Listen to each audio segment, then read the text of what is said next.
Hello book besties, welcome to my channel or welcome back to my channel. If we haven't met before, my name is Suze and I am a new booktuber and I love anything romance, and lately I've been really into dark romance and paranormal romance. This video today, I want to talk about the best and worst books that I've read in this spooky season, and I need someone to talk about this with, so let's get into it. My first series, and it's a series of 3 books, it's a dark romance series called Edge of Darkness. First book is called Insatiable, the second one is Voracious, and the third one is Restitution. And these books are by Leigh Rivers, and I cannot believe it took me this long to read the series. All of my book talk girlies have been like raving about it, and I was just having FOMO, and I'm like, you know what, I'm done having this FOMO feeling. Like, if I want to read something, I'm gonna read it. There's a whole list of trigger warnings and everything, but what I'll tell you, it's dark and dirty. So what I loved about this entire series is a writing style. It is absolutely so addicting, and it has dual POV, and there's also dual timelines, and I just love it when writers do dual timelines so well with the flashbacks.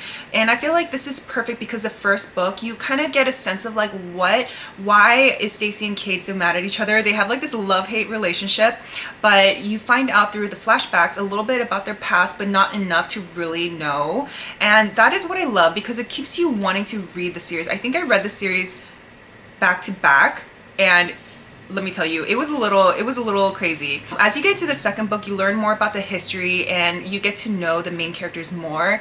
And I swear, what I love about this series is that it's just not the main characters that you fall in love with. It's like all the side characters too, and they all have such an integral part, integral, I'll just say a very important part in this entire series.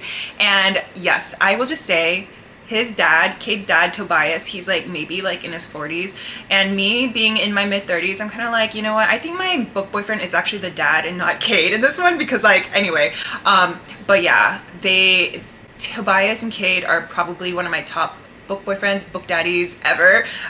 These books are available on Kindle Limited, and I highly recommend them. The entire series is a 5 stars overall for me. I think my favorite books are books 1 and 2, but the book 3 is solid, ends on a great note. There is a spin-off series, I think it's called Psychotic Obsession, and I have not read that. That is a story behind Tobias, Kate's dad, and his mom, Aria. I was just so sad when this series ended. I'm just so sad. I would do anything to read the series for the first time again. Also, like, I'm kind of winging this YouTube video, so if I'm a little like ADHD, like, please bear with me. My next favorite, best spooky season book is Mate by Ali Hazelwood. I have been dying to read this book.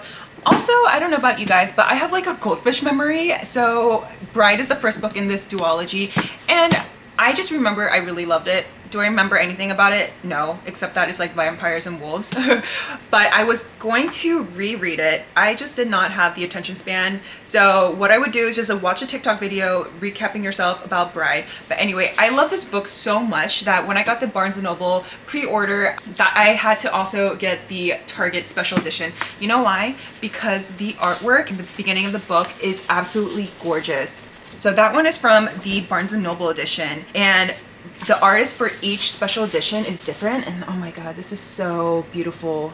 Anyway, why did I choose this book? I am a die-hard Ali Hazelwood fan. I have read almost every single one of her books, except for the novella that just came out, I think the holiday, I can't remember which one it is. I also love nasty, filthy wolf stuff, so if that's also your thing, this is right up your alley. One thing I absolutely loved about this, and that just kept me wanting to turn page after page, is just how funny the banter was between the 2 main characters. Like, I just don't know how awesome of a person you have to be as a writer to put that on pages. Like, I don't know if I could ever like have that kind of like bandwidth in my head. And I will say that there is a lot of slow burn in this book. I will say it does not get spicy until chapter 33, which is about like 80% into the book. But let me tell you, it is worth the wait. All good things take time, and their relationship absolutely was 100% worth it. I am still thinking about it. If you guys don't know about the term nodding, I actually learned about it in my college biology class. Like, we were talking about like the different male genital parts of animals, and tell me why. I don't remember anything from college. I really don't. But why do I remember this specific lesson where like certain penises are like corkscrew, and like some are like split at the end? And also with dogs or canines or like whatever that genus and species is, like they have what they call nodding, where like after they do the deed, after they, what does Sheldon say in Big Bang Theory? Copulation. Oh my God. After they copulate, the P stays in the V and you literally cannot come apart. Like it stays like that. And you guys, this is all evolution here. This is like the reason why we're still here millions of years later, just so to increase the chances of reproduction. But anyway, I digress because I do not know why I started talking about animal body parts, but it is absolutely fascinating. And I love that she puts it like, I don't know how many wolf books there are where they actually have the nodding term in it, but yeah, it is very, very enlightening and entertaining. Anyway, I wrote down in my notes here, this was a 5 out of 5, no notes. Highly recommend. All right, my next book is The Tenant by Freida McFadden, the neurosurgeon baddie, who is like, I just still don't know how she writes all these books while being like a baddie doctor and doing all this surgery. Anyway, this was one of my book club's book of the month and I ate it up. There's something about Freida's writing style that just like puts crack on every single page. And I will say this, like I feel like a lot of her books are kind of predictable. You know, there's a lot of plot twists, but you kind of see where things are kind of going. But I don't know why I still keep turning the page. And I also feel like the characters in this book are so crazy. Like, it makes me put into perspective my own mental health issues. I'm like, you know what? I think I'm doing okay. Like, I'm not doing so bad over here. Okay, the things that I loved about this book. It was so easy to read. And I also love short chapters. Like, I don't know why. It's just so satisfying to just like get through chapters so quickly. I feel like this book was perfect for the spooky season. If you're in a book slump and you just need to get out of one, I highly recommend one of Freida's books. They're not like, you know, I'll be honest, they're not my favorite thriller books out there, but I feel like they're so bingeable and just so easy to read through them and just plow through them. Also, if you haven't met them, this is Bob. Bob is from the Skydance animation movie Luck, and this is Callio. She is a squishmallow, and oh my god, you guys, look. She's a bag. Callio is perfect if you need a Kindle bag or something just to put your book in as you're out and about. Absolutely. Now for my next best book this spooky season, and while it's not spooky, I feel like it ties in with the whole fall theme, and it's different this time, by Joss Richards. This is actually Joss's debut novel, and I am like, seriously, I cannot comprehend that this is her debut novel. I feel like this is on the level of all my favorite romance authors. I picked up this book because I saw that Jessica Joyce on Goodreads rated it 5 stars, and Jessica Joyce is one of my favorite authors ever. She wrote The X-Files, which is like so good. It came out last year.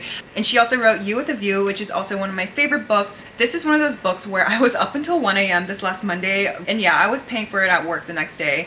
I was hooked within the first chapter. Another thing I loved about this book is that, I don't know, I feel like when I hit my 30s, I kind of went through this like reawakening time, and I feel like the main character, June, is also experiencing that too. I felt like I was kind of reading about my own story when I was in my early 30s. I guess I still am in my early 30s.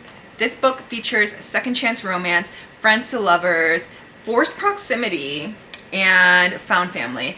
All right. Oh my gosh, I'm so excited to talk about this one. Credence by Penelope Douglas, and I feel like people either love or hate this book, and I am in the I love it category. This one is crazy. But then also, I said this before in a previous video, that it doesn't take much for me to turn away from a book. Like, I don't know what that says about me. The crazier, the better. It's about a girl whose parents died, and since she's under 18, she is now under the care of her step uncle. And you see kind of where I'm going with this, okay? And don't, you know, before you're like, what the F, things don't happen until she's after 18, so if that makes you feel a little bit better. Okay, you know what, I'll say this. It has some little family therapy going on, and what I mean by that is like step uncle and step cousin. At least they're not blood related, okay? Anyway, but it's a little crazy, and I ate this one up. I feel like it's a little spooky because of the cover here, and spooky also because like, why and when would this ever happen in real life? But anyway, I ate this one up. If you want a unhinged book with a lot of smut and craziness and something that makes you question whether you're a good person or not, or sane person, like this is absolutely the book for you. So like maybe if you're a Gemini, Scorpio, Sagittarius. All right, so now for the last book in the best category is Fan Service by Rosie Danan. It's a very low stakes kind of paranormal romance. If you're looking for something that'll make you laugh, maybe like a good palate cleanser in between all your dark romances, like this is absolutely a great one. Now for my least favorite, and I hate to say it, but the worst books I've read this spooky season, okay? I will, you know, I only have 3, okay? I'm starting this part of the video with a book called Warrior, Princess, Assassin by Brigid Kemmerer. The reason why I chose this book is because it was highly recommended on Reddit. I kept seeing it like post after post. And I also love me a why choose trope. What's better than one? I think 2. So when people said this was an MFM fantasy romance, I was like, okay, say no more. Like, let's get into it. What I didn't love about this book, I feel like there was so much inner dialogue and not enough happening. There's not enough plot. I just feel like I read this whole book about hearing about people's inner dialogue, and I was kind of disappointed because in the author's note section in the beginning of the book, it said that there's explicit romance. So I was very excited as a why choose lover, you know, I was really expecting some smut, but the smut in this book ended up being the equivalent of a back scratch, and it was very unsatisfying, and nothing really happened until like 90% into the book. And I'm gonna say, I don't know why I did not DNF this book. And somebody on Book Talk did comment saying that they went to the author signing for this book, or like an author event, and the author said that the book 2 in the series will have a lot more happening, especially with the spice. So will I be continuing this series? I don't think so. I feel like there's other why choose romance and fantasy romance books out there that I would want to read, and I feel like this is just not it. All right, for my next one, I feel really bad for putting this in my worst category. It is Soul Searching by Lyla Sage. I absolutely love her Rebel Blue Ranch series. Those are some of my favorite books in the small town cowboy romance world. Okay, now, why did I put this in the worst category? I feel like for the first 50% of the book, I was just wondering what the point of the story is. I was just a little confused about where the direction of this book was going. Like, is she trying to get her ghost speaking abilities back? Or is she trying to sort out her relationship issues with her sister? Or is it the problem about her parents selling the antique store? Or is the issue about Colin not wanting to move back to her hometown? Yeah, it was a struggle for the first 60% of the book, and after that it was like tolerable and I could actually finish the book. I'm glad I didn't DNF it, but I feel like, it wasn't a very remarkable book. And also something I did not like is the cringy smut in here, and it sounds so weird saying it out loud, but okay, on page 295, Colin's "I'm going to come. He pulled out my hair and I didn't budge. I'm serious, baby. Oh. I don't know, it felt a little awkward and choppy. Like, I don't know if people would be, I don't know if people are saying that. I just didn't dig that. It didn't feel authentic to me. So yeah, I was very disappointed. I did not love the smut in this book, okay? And then my last book in the worst category is Ghost of a Chance by Katherine Garbera. You guys, I am so disappointed because I DNF'd this book. I'm so disappointed. I didn't even make it past like this page of this book. And let me tell you why. And in the comments below, tell me if you agree or disagree. I don't mind when there's like Gen Z and new slang in books. If it's within the dialogue section, I think that's tolerable, that's okay. But when it's not, that's where I'm just like, are you serious? Okay, all right, anyway, hear me out. This is the first sentence of chapter 4. The Airbnb looked creepy AF. Like, really? Like, there's no other way to describe what the Airbnb was like. Like, you couldn't say, like, you could have just literally said the Airbnb was very creepy. Like, swap out AF for very, or something like that. I just can't believe the editors didn't catch on to that, like, and didn't fix it. When I got to that part, I was just like, no, I cannot continue. So I'm so disappointed because I bought this book full price at a local bookshop here in LA because, I don't know, this is my thing with buying books. Like, I am not gonna lie, I buy my books at big stores sometimes, like Barnes & Noble, Target, Amazon. I try to do my best by supporting local shops too. So my mantra, my rule is for every 3 books I buy at the big stores, I will buy 2 at a small bookstore. I paid $16 for this book and I DNF'd it. And yes, before you go into like, oh, you shouldn't buy books, like use a library or like, you know, read the first couple of pages before. You know what, I didn't have that time. Okay, I'll be super honest. I saw the cover and I was like, this looks really good. Like, I love the artwork. I judged it by its cover, but I was 100% disappointed. All right, you guys, we've made it to the end. What a rapid fire review of these books, of the best and worst books of the spooky season. You know what, I will say though, that reading is of course 100% subjective. So what I might love, you might hate, or you know, vice versa. So if you've read any of these books, let me know what your thoughts were. You know, share maybe some other recommendations of your spooky season books. And if you haven't already, make sure you hit that subscribe button, give this video a thumbs up, and I will see you guys in the next one. Bye!